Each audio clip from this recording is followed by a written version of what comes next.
buenas noches, señoras y señores, ¿cómo están ustedes? Bienvenidos a otra edición del Péndulo por Unicanal. Hoy nos vamos a dedicar a analizar los 3 años de gobierno de Horacio Cartes desde el punto de vista económico, desde el punto de vista político y desde el punto de vista industrial y social.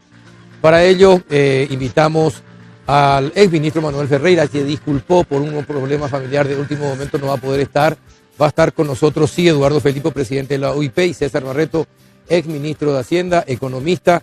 El segundo bloque en lo político van a estar con nosotros Alfredo Boxia, Hugo Estigarribia y Edwin Brites. Y en el último bloque, por los 3 años de gestión industrial y social, José Carlos Rodríguez, sociólogo, y Juan Orué de la Central Unitaria de Trabajadores. Después de la pausa, inmediatamente comenzamos el debate.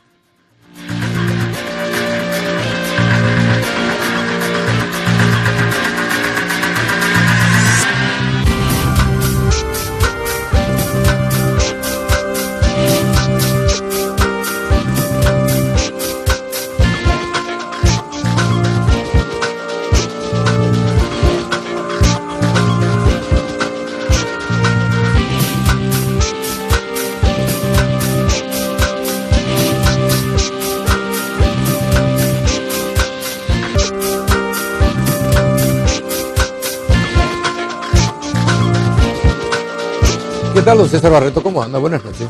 Muy bien, buenas noches, Carlos. Un placer estar con ustedes aquí. Bueno. Ingeniero Eduardo Felipo, ¿qué tal? Buenas noches, ¿cómo anda? Súper bien. Un honor estar frente a don César y poder intercambiar ideas con... Mejor no cuento lo que le propuso ya antes de iniciar mejor no cuento.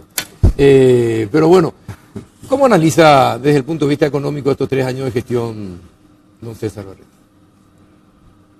Y no es fácil, Carlos. Analizar la gestión de un gobierno es complejo.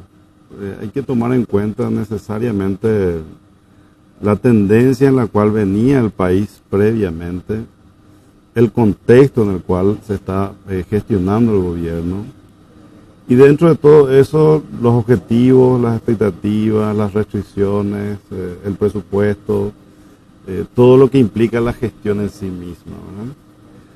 Lo que uno nota es que primero el contexto cambió muy fuertemente prácticamente al inicio del gobierno, con Argentina entrando en una situación económica difícil que posteriormente se complicó porque Brasil también entró en una situación muy difícil. A nivel internacional los precios de commodities de repente empezaron a caer por lo menos un 25 o un 30%. O sea, como que la tendencia que veníamos trayendo de los últimos 5 o 6 años previos cambia de manera muy fuerte al inicio del gobierno. Y eso claramente que condiciona muy fuertemente los resultados que pueda tener un gobierno en una gestión en un contexto mucho más difícil, ¿no? Ahí, obviamente que un programa de gobierno que obviamente el señor Cartes asume con expectativas muy altas, creó expectativas muy altas, un gran programa de inversión que desde mi punto de vista, de hecho escribió un artículo al inicio de su gobierno que me parecía que incluso en el mejor escenario económico no lo iban a poder hacer. Pero efectivamente el contexto le condicionó. En ese artículo yo me acuerdo que escribí de que una de las decisiones más importantes al inicio del gobierno que uno toma es en las finanzas públicas, en la política fiscal, ¿dónde voy a asignar los recursos que voy a tener en los 5 años de gobierno? Y hay 2 opciones allí, ¿verdad? Uno es distribuyo en varios frentes, una parte a obras públicas, otra parte a educación, otra parte a salud, tratar de cubrir un poco de cada uno de todos los sectores de los frentes que tiene una gestión de gobierno. Y otra estrategia es focalizar todos los recursos hacia un sector en particular. Y finalmente yo creo que el gobierno optó por esta última opción porque se nota claramente que los recursos para obras públicas fueron para obras públicas, ¿verdad? Ahora, entonces van los recursos para obras públicas, obviamente la inversión en obras públicas aumentó mucho, pero no hay recursos para la educación, no hay recursos adicionales, digo, ¿verdad? Para la salud, o sea, todos los otros sectores quedan un poco rezagados Y es una decisión de gobierno. Yo por ahí hubiera optado por ser un poco más equilibrado, ¿verdad? Porque al fin y al cabo, cuando uno evalúa un poco cuáles son las necesidades más importantes que tiene la población de un país, y yo creo que la educación y la salud son cosas que son muy prioritarias. Uno no puede dejarlo tan con escasos recursos como se ha notado en estos años, ¿verdad? Hay que ser consciente que se le asignó una parte del FONACIDE, sí, pero la ejecución del FONACIDE aparentemente recién va a empezar ahora a avanzar con mayor ritmo. En estos primeros años prácticamente no se ejecutó nada, ¿no? Ahora, y para el sector empresarial, para el sector industrial, ¿cómo se analiza estos 3 años? ¿A ustedes les vino bien, les vino mal? ¿Cómo analizan ustedes del sector? A mí me gustaría hacer primero una reflexión que me anda golpeando la cabeza últimamente. Porque uno, cuando habla con la gente, tiene una sensación de que están mal las cosas. Sí. Pero miran los números y no están mal las cosas. ¿Qué es lo que está pasando? Y yo llegué a la siguiente conclusión. Uno, que es para mí uno de los logros de este gobierno, es la transparencia. El hecho de que se hayan hecho públicos la cantidad de empleados, los empleados y todo, es muy importante. Ahora, esa transparencia nos hizo enterarnos de cosas que siempre ocurrieron. Y que lo sabíamos, pero no. Y que no sabíamos. Sí. Y ahora la sabemos, entonces como que nos agarra una sensación de que estamos peor que nunca porque fulano cobra 3 sueldos, mengano tiene 2 secretarias, pero eso siempre ocurrió, ahora lo estamos sabiendo. Yo creo que ahora el gobierno tiene la responsabilidad de que se sancionen esas cosas, porque si no se sanciona vamos a estar mucho peor que antes. Los números desde el punto de vista industrial son buenos. Ha aumentado la industria, ha aumentado la mano de obra, ahí tengo unos slides que después los podemos ver, ha venido una real intención por parte de la gente de invertir en nuestro país. El gobierno hizo muy buena, por parte del ministro Leite, hizo un marketingismo, un marketing extraordinario, la gente viene, hay algunos que dicen, bueno, pero vienen y... ¿Pero invierten o no? Invierten. Ahí están los números. Nosotros estamos teniendo estamos hablando del 6,7 de crecimiento del PIB industrial, cuando el promedio anterior es menos de 2. O sea, hemos triplicado. Eso es una realidad, eso no es teoría. Y hablamos de empleados, hay un slide que habla de 25,000 y pico de nuevos puestos de trabajo. Eso es una realidad. Entonces, el sector industrial no puede quejarse. Que faltan cosas, faltan un montón y te pongo una lista, pero que hemos logrado una política, que hemos logrado un incremento de los salarios, de los asalariados y de los salarios, porque la falta de oferta de mano de obra hace que la gente esté pagando más. Entonces, eso es una conclusión. ¿Cómo eso se maneja en el contexto? Ya no es, no me toca a mí evaluarlo, pero realmente hoy el sector industrial está bien y está contento.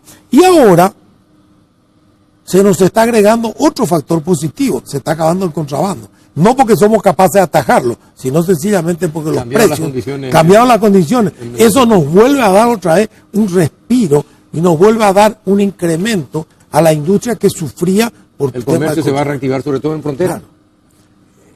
Hay un valor positivo muy importante, y creo que César lo puede analizar mejor que yo, que es el aumento del consumo de combustible en litros. Aparte que es más barato, pero en litros.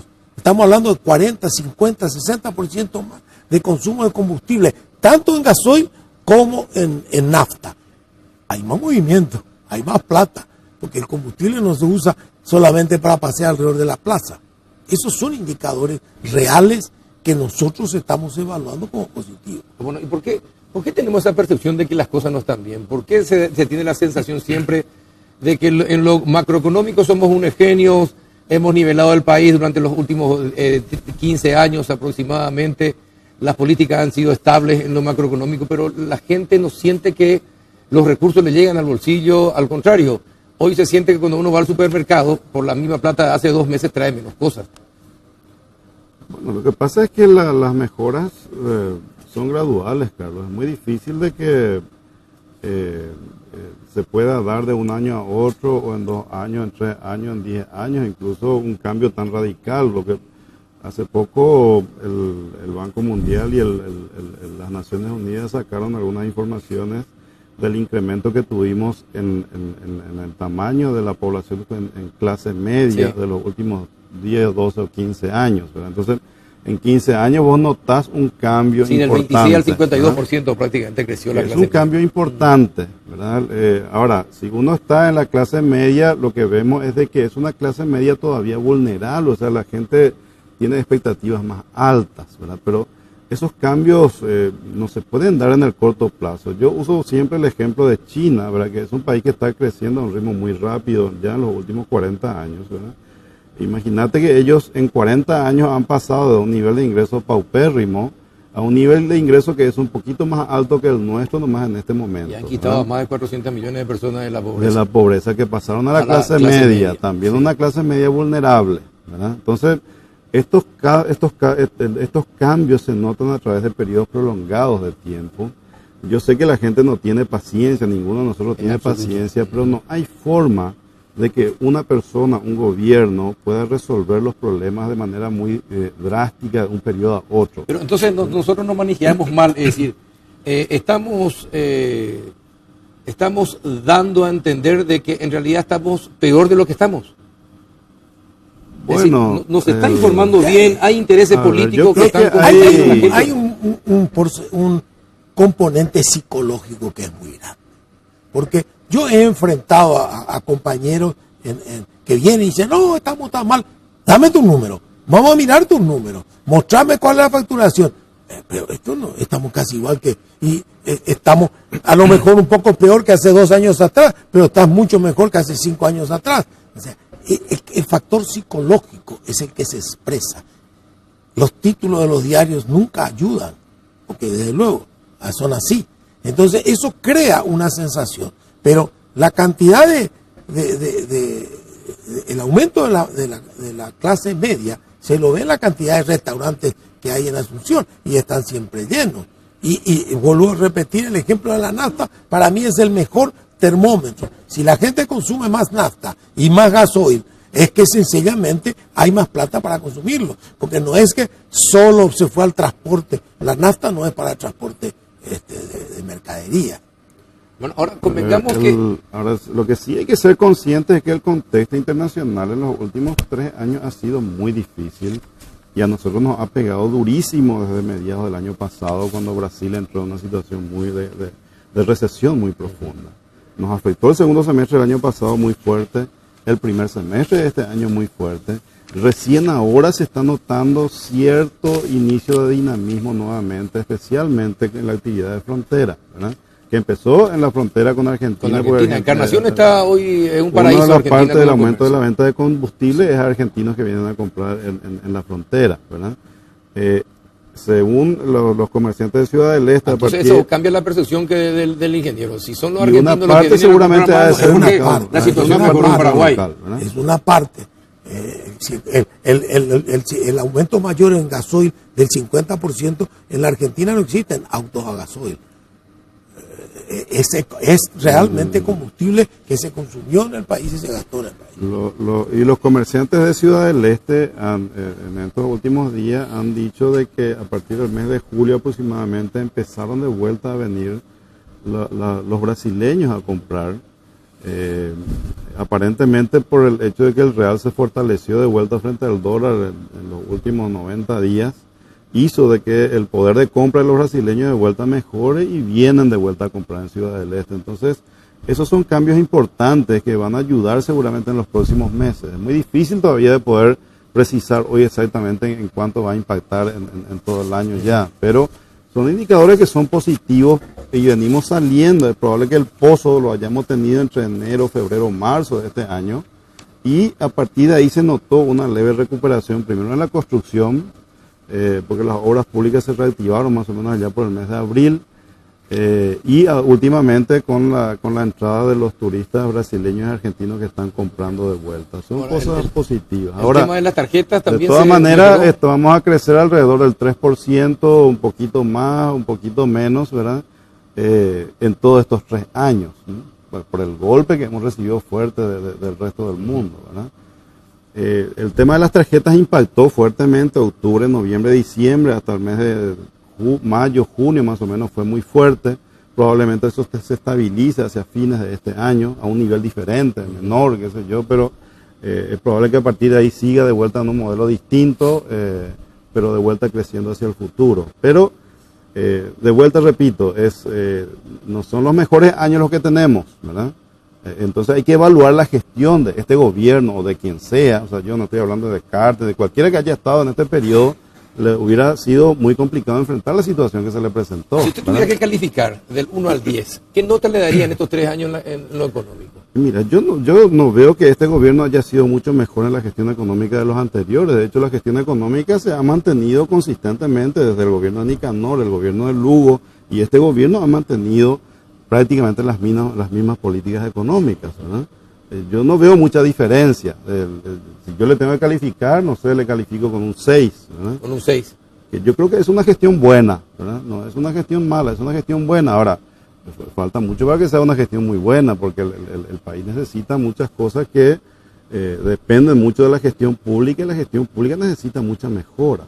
Una de las cosas que yo creo que el gobierno se enfocó mucho en tratar de impulsar mucho las obras públicas, pero no se enfocó en hacer las reformas que hacen falta para mejorar la eficiencia y la productividad del sector público. Sí, la burocracia es terrible. La burocracia todavía, aparte de la burocracia, ahora todos los funcionarios públicos están pidiendo aumento de sueldos, ¿verdad? El ministro dijo que no va a haber.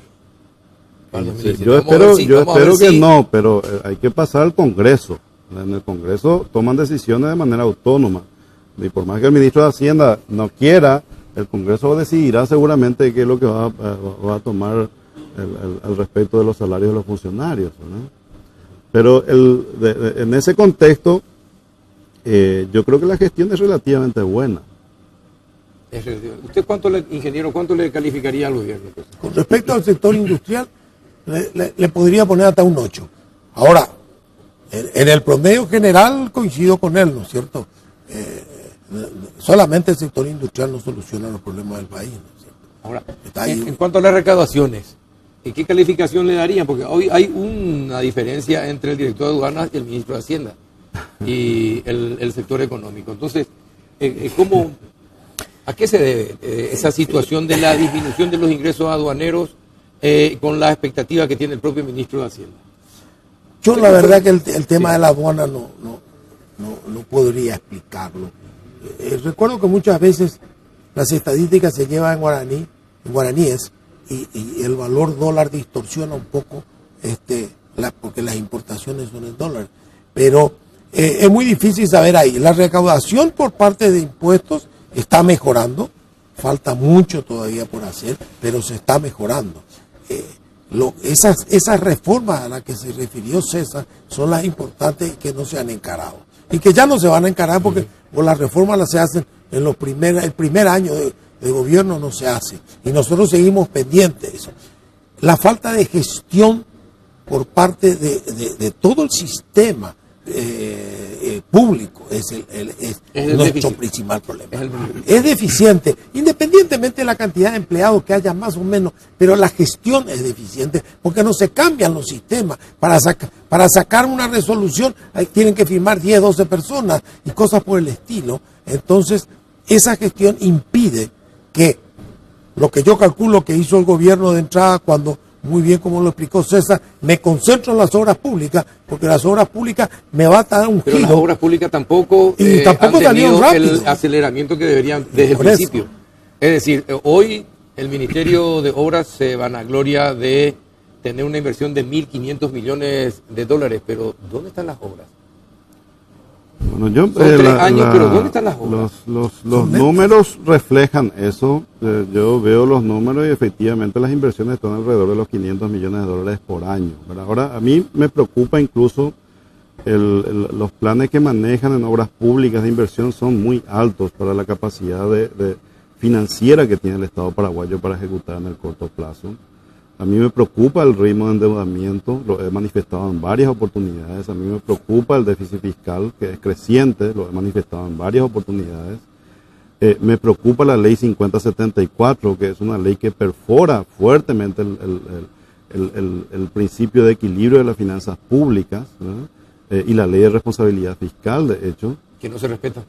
Que no se está excediendo, y con esa ley 5074 además el control del endeudamiento ya no está en manos del Ministerio de Hacienda, está en manos del Ministerio de Obras Públicas, porque eso se le concede por una ley por parte del Congreso al Ministro de Obras Públicas para decidir contratar con endeudamiento las obras públicas. Entonces esas cosas distorsionan totalmente todo el orden que teníamos en la gestión de las finanzas públicas de los últimos 10 años, ¿verdad? Entonces, cuando uno proyecta el déficit fiscal y el endeudamiento en los próximos 3 a 5 años, la deuda salta enormemente y el déficit también.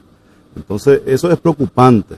Pero estamos... A mí me parece una falta de prudencia. ¿Vamos camino a una situación de riesgo o no? A corto plazo no, pero lo que pasa es que a mí me dicen que la deuda es baja. Claro que la deuda es baja hoy, ahora, pero si va creciendo, en 10 años la deuda va a ser muy alta. Y ahí ya vamos a empezar a pagar impuestos para pagar intereses de la deuda nomás, ya, ¿verdad?